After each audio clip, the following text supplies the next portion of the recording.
कहीं न कहीं उन नेताओं को डर दिखाया गया जिन लोगों के काले चिट्टे हैं, काले कारनामे हैं। आज चुनाव जनता वर्सेस राजशाही के बीच हो चुका है। वो 15 दिन चुनाव में मैदान में रहती है और फिर 4 साल, 11 माह और 15 दिन यहाँ से बाहर रहती है। रानी भी तो है बोई भाई, वो तो रानी है राज तो परिवार मैं की। यही कहना चाहता हूँ कि वो रानी है, उनकी जगह महलों में है। लड़ाई मोदी जी से नहीं है, राहुल जी से नहीं है। मैं तो साफ तौर पर ये कहूँगा कि लड़ाई आज सेना में जाने का सपना अग्निवीर योजना लाकर ध्वस्त किया गया। आज लड़ाई यहाँ के सर पे पिताजी का साया भी नहीं है, लेकिन हम तो वो लोग हैं जो सुबह स्कूल जाने से पहले हम जूता तक नहीं होता, पल में सुबह-सुबह 4 बजे दौड़ पड़ते थे। उनके पास संसाधन है, स्टार प्रचारक है, बोई पवार के पास क्या है? देखिए हमारे पास जनता है। कहते हैं जब युवा जोश अंगड़ाई लेता है तो नया इतिहास लिखा जाता है। उत्तराखंड की सियासत में कुछ ऐसा ही देखने को मिल रहा है। बॉबी पवार टिहरी लोकसभा क्षेत्र से वो प्रत्याशी है या कहिए वो विचार है जो युवाओं में एक तरह से नया जोश, जज्बा या युवाओं की जो हताशा और निराशा भ्रष्टाचार, बेरोजगारी को लेकर है, उसका एक प्रतीक बन गया है। बड़ी मुश्किल से हमने बॉबी पवार को आज पकड़ा है, क्योंकि बॉबी पवार अपने आप में प्रत्याशी भी है, वो स्टार भी है। और जिस तरह से कहीं प्रधानमंत्री नरेंद्र मोदी रैलियां करने आएंगे, कहीं राहुल गांधी रैलियां करने आएंगे, बॉबी पवार को हर छोर, हर गांव, हर ढाणी तक खुद अकेले पहुंचना है। हमने उनसे 5 मिनट का वक्त लिया है ताकि वो आजकल क्या सोच रहे हैं, कहाँ उनका प्रचार पहुंचे, तो बात करेंगे।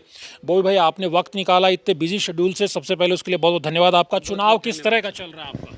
देखिए चुनाव बहुत अच्छा चल रहा है। बहुत हम जिस प्रकार से सोच रहे थे कि चुनाव मैदान में अगर जाएंगे तो मजबूती के साथ चुनाव लड़ा जाएगा और उसी परिपाटी पर हम आगे बढ़ रहे हैं। जिस प्रकार का जनता का प्यार और समर्थन मिल रहा है तो मुझे लगता है कि कहीं ना कहीं वो चुनाव बहुत अच्छे तरीके से हमारा जब जब जब हम युवाओं से बात करते हैं कि बॉबी पवार चुनाव लड़ रहे हैं, लोग कहते हैं अकेला चना क्या भाड़ फोड़ लेगा। तो जब हम ये सवाल करते हैं तो युवा कहते हैं नहीं, अकेला बॉबी पवार कर लेगा। आप जानते हैं जिम्मेदारी कितनी ज़्यादा आपके कंधों पे है। कौन सी राह आपने पकड़ ली है, इस पगडंडी पर चलना, कांटे हैं इस पगडंडी पे, एकदम से खड़ी पहाड़ की चढ़ाई चढ़ने जैसा है। बड़ी बड़ी जब एक सत्ताएं हैं, जो एक राज परिवार है, जहाँ पे देश की सत्ता पे काबिज एक दल है, सब कुछ संसाधन को, बॉबी पवार के पास क्या है? मैं आपकी माताजी का वो वीडियो देख रहा था, आपके पास तो कुछ भी नहीं है बॉबी भाई। फिर ये हिम्मत, हौसला कहाँ से ला रही है, जिम्मेदारी कैसे उठा पाएंगे आप? जो बेरोजगार युवा आप में देख रहे हैं, सवाल टिहरी का नहीं है, पूरे उत्तराखंड के बेरोजगार युवाओं का। मैं कहता हूँ ये वीडियो जब बाहर भी जाते हैं तो कई राज्यों में चर्चा होती है। उत्तराखंड में एक बॉबी पवार नाम का लड़का 26-27 साल की उम्र में इस तरह से इस सिस्टम से टकरा रहा है। देखिए जिस प्रकार से जो चुनाव है वो आज चुनाव जनता वर्सेस राजशाही के बीच हो चुका है। आज लोग कह रहे हैं कि किस प्रकार से चीज़ें होंगी, तो मुझे लगता है कि जिस प्रकार से लोगों का प्यार मिल रहा है तो ये जनता ही जनार्दन ही चुनाव लड़ा रही है। आज जिस प्रकार से टिहरी संसदीय क्षेत्र की जनता त्रस्त है, जिस प्रकार से उन्होंने 3-3 बार के सांसद को देखा है कि कभी उन लोगों ने वो सांसद निधि को भी खर्च नहीं कर पाए जो जनता के विकास के लिए, जो क्षेत्र के विकास के लिए आई थी। आज उन लोगों ने टिहरी संसदीय क्षेत्र की जो 3 बार की सांसद रही है वो उनके आसपास तक नहीं आती है। वो 15 दिन चुनाव में मैदान में रहती है और फिर 4 साल, 11 माह और 15 दिन यहाँ से बाहर रहती है। रानी भी तो है बॉबी भाई, वो तो रानी है राज परिवार मैं की। यही कहना चाहता हूँ कि वो रानी है, उनकी जगह महलों में है, वो महलों में रहें। पर हम लोगों के बीच से जो लोग सड़कों पर संघर्ष कर रहे हैं, कहीं ना कहीं हमें लगता है कि जो वास्तविक मुद्दों को लेकर लड़ाई लड़ रहे हैं, आज उन लोगों को विधानसभाओं या संसद के अंदर जाने की कोशिश करनी चाहिए। और जनता भी ये समझ चुकी है, जिस प्रकार का जनता का सहयोग और समर्थन मिल रहा है, मुझे लगता है कि जनता भली भांति समझ चुकी है कि हम इस बार जरूर टिहरी संसदीय क्षेत्र में बदलाव लाएंगे। लेकिन टिहरी सीट चीन सीमा तक फैली हुई 14 विधानसभा क्षेत्र है। बॉबी पवार कहाँ कहाँ जाएंगे? जौनसार जाएंगे, यमुना घाटी जाएंगे, गंगा घाटी जाएंगे, देहरादून में घूमेंगे, कहाँ कहाँ जाएंगे? उनके पास संसाधन है, स्टार प्रचारक हैं। बॉबी पवार के पास क्या है? देखिए हमारे पास जनता है और आचार संहिता लगने से पहले पहले तक हम लगभग 11 विधानसभाओं में अपने दावेदारी पेश कर चुके थे। आचार संहिता लगने के बाद कुछ 2-4 दिन का जो हमारा जो स्टॉप रहा, उसके बाद से लगातार जो उसके बाद हम भ्रमण कर रहे हैं, वो चाहे तराई क्षेत्र में हो, चाहे पहाड़ी क्षेत्र में हो, यमुना गंगा वैली में हो या जौनपुर में हो, और अभी कल से ही हमारा टिहरी भ्रमण कार्यक्रम है। तो कहीं ना कहीं जो अपार समर्थन मिल रहा है, मुझे लगता है कि टिहरी संसदीय क्षेत्र की जो जनता है वो एक इतिहास का नया अध्याय लिखने जा रही है। तो कहीं ना कहीं ये लगता है कि वास्तविक रूप में जो जनता वर्सेज राजशाही के बीच की लड़ाई है वो आजकल दिख रही है कि किस प्रकार से जनता त्रस्त है और अपने अपने प्रत्याशियों को लेकर जो पार्टी के कार्यकर्ता है, वो किसी भी पार्टी के कार्यकर्ता हो, वो अपने प्रत्याशियों को लेकर नाखुश है। और उत्तराखंड जिस प्रकार से एक राजनीतिक संकट से गुजर रहा है, तो कहीं ना कहीं जनता के मन में ये भी विचार है कि इस राजनीतिक संकट से उत्तराखंड को उभारने के लिए हमें कोई ना कोई ऐसा नेता या ऐसा बेटा चुनकर भेजना है जो जनता की बात करे, जो जनता के मुद्दों की बात मोदी करे। पवार पहाड़ का वो बेटा है, लेकिन प्रधानमंत्री नरेंद्र मोदी, राहुल गांधी, बड़े बड़े दिग्गज आएंगे, कहाँ ठहर पाएंगे, कैसे लड़ पाएंगे? आप उनसे, आपकी लड़ाई है किनसे? नहीं, लड़ाई जानते हैं आप किनसे लड़ाई लड़ाई है? लड़ाई मोदी जी से नहीं है, राहुल जी से नहीं है। मैं तो साफ तौर पर यह कहूँगा कि लड़ाई आज रोजगार की है, लड़ाई आज भ्रष्टाचार पर प्रहार करने की है, लड़ाई आज उन कर्मचारियों की है जिनको ओपीएस हटाकर एनपीएस थोपा गया है, लड़ाई आज उन लोगों की, उन युवाओं की और उनके अभिभावकों की है जिनके बच्चों की जो सेना में जाने का सपना था, उनके सेना में जाने का सपना अग्निवीर योजना लाकर ध्वस्त किया गया। तो मुझे लगता है कि आज लड़ाई यहाँ के अस्तित्व और अस्मिता की है। आज लड़ाई इस उत्तराखंड में जो राजनीतिक संकट से ये उत्तराखंड गुजर रहा है, उससे इस उत्तराखंड को उभारने की है। तो लड़ाई सीधी सीधी है और जनता ने ये बता दिया है कई जगह कि आज जिस प्रकार से उत्तराखंड के अंदर या टिहरी संसदीय क्षेत्र के अंदर जिस प्रकार से हमारे जो निष्क्रिय जो प्रत्याशी पार्टियों ने दिए हैं, कहीं ना कहीं जनता ने ये बता दिया है कि हम निष्क्रियता को अलग किनारे करके हम सक्रिय लोगों को इस बार दावेदारी वो करने जा रहे हैं। चर्चा थी कि कांग्रेस के इंटरनल सर्वे में टिहरी सीट की बात आई तो बॉबी पवार का जिक्र दिल्ली आला कमान तक गया, लेकिन स्थानीय स्तर पर नेताओं ने शायद विरोध किया होगा, जोत सिंह गुनसोला को उतारा। क्या आपको लगता है कि कुछ विपक्षी दलों ने आपको सपोर्ट किया है, कुछ पूर्व सैनिक संगठनों ने, कुछ दूसरे सामाजिक संगठनों ने आपके को लगातार सपोर्ट आपका बढ़ रहा है? कांग्रेस चूक गई जब आप एक सत्ता से लड़ने की बात करते हैं, तब आप बॉबी पवार जैसे एक जो जुझारू युवा का मनोबल बढ़ाने की हिम्मत नहीं दिखाते हैं, जोत सिंह गुनसोला को आगे कर देते हैं। वो 2 बार से उनको विधायकी का टिकट नहीं मिल रहा था, इस बार सीधा उनको लोकसभा में उतार दिया। कुछ लोगों ने कहा कि बीजेपी को वॉकओवर दे रही है कांग्रेस, और बॉबी पवार जो रास्ते में चट्टान बन के खड़े हो रहे, तो उनकी लड़ाई को भी कमजोर कर रही है। क्या आपको लगता है कांग्रेस ने इस लड़ाई को कमजोर किया? बेरोजगार युवाओं की लड़ाई को राहुल गांधी अपने मन से बेरोजगार युवाओं की बात करते हैं, रोजगार की बात करते हैं, लेकिन उत्तराखंड के कांग्रेस नेतृत्व ने चूक कर दिया, वो चूक गए हैं। देखिए, उत्तराखंड प्रदेश के कांग्रेस नेतृत्व ने चूक की है या सेंटर के नेतृत्व ने चूक की है, या कहीं ना कहीं मैं ये मानूं, मैं जितना सोच पा रहा हूं या जितना हम समझ पा रहे हैं, तो उससे तो ये लगता है कि आज जिस प्रकार से कांग्रेस के टिकट वितरण हुए हैं, उसमें कहीं ना कहीं भाजपा के ही टिकट वितरण में हाथ है। कहीं ना कहीं उन नेताओं को डर दिखाया गया जिन लोगों के काले चिट्टे हैं, काले कारनामे हैं। तो क्या वॉकओवर दे दिया, मैनेज बिल्कुल मैनेज हुए हैं। पर मैं ये कहना चाहता हूँ कि इस बार जनता चुनाव लड़ा रही है। आज जनता कांग्रेस वर्सेज भाजपा नहीं देख रही है। आज मैं आपको पहले भी कह चुका हूं कि आम जनता वर्सेज राजशाही का जो ये है लड़ाई है, ये आज जंग जारी है। और मुझे लगता है कि पार्टियों के कई स्टार प्रचारक आएंगे, कई उनके संसाधन, कई तामझाम उनके लगेंगे, पर जिस प्रकार से आज बॉबी पवार के समर्थन में हर एक बूथ, हर एक गाँव में खुद जिन लोगों से मैं मिला भी नहीं हूँ, जिन्हें जानता भी नहीं हूँ, वो खुद काम पर लगे हुए हैं।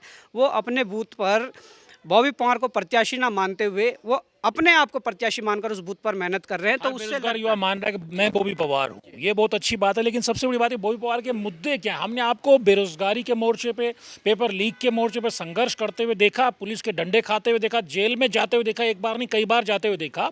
सिस्टम से आप टकराए हैं, बाद में सिस्टम को झुकना पड़ा है, चाहे कानूनी रास्ते से या आपके प्रेशर से।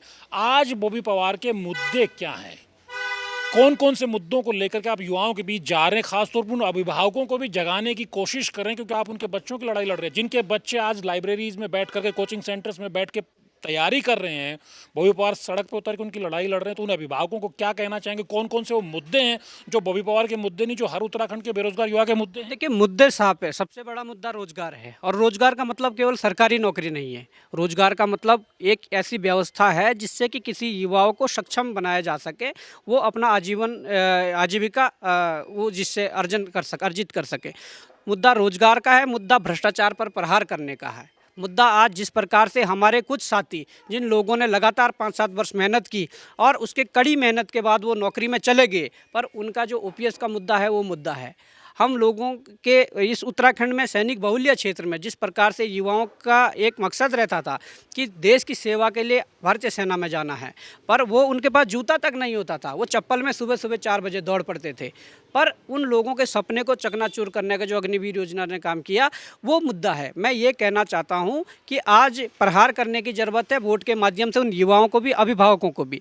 आज हमारे पास मुद्दा है जिस प्रकार से हमारे संसाधन हमारे हाथ से लुट रहे हैं, जा रहे हैं, उन संसाधनों को वापस लेने की ज़रूरत है। क्योंकि जिस प्रकार से आज हमारे संसाधन हमारे पास नहीं है, कोई भी ठेके टेंडर अगर प्रदेश के अंदर हो रहे हैं, मैं उन ठेकेदारों की भी बात करना चाहता हूँ जो ग्रुप यहाँ तो विधायक खड़े हो जाते हैं हरियाणा की, यूपी की, पंजाब की कंपनियों के लिए। यहाँ तो ये मैं हालत ही है। मैं वही कह रहा हूँ कि जो हमारे class D, class C, class B के ठेकेदार है, चाहे क्लास 1 के ठेकेदार हो, उन लोगों के लिए वो काम धंधे नहीं मिल पा रहे हैं जिसके लिए वो मेहनत से अपने उससे करना चाह रहे थे। आज बाहर से ठेकेदार लाकर इनको बड़े बड़े एक ऐसा क्राइटेरिया सेट किया जा रहा है जिसमें हमारे स्थानीय ठेकेदार ही बाहर हो जा रहे हैं।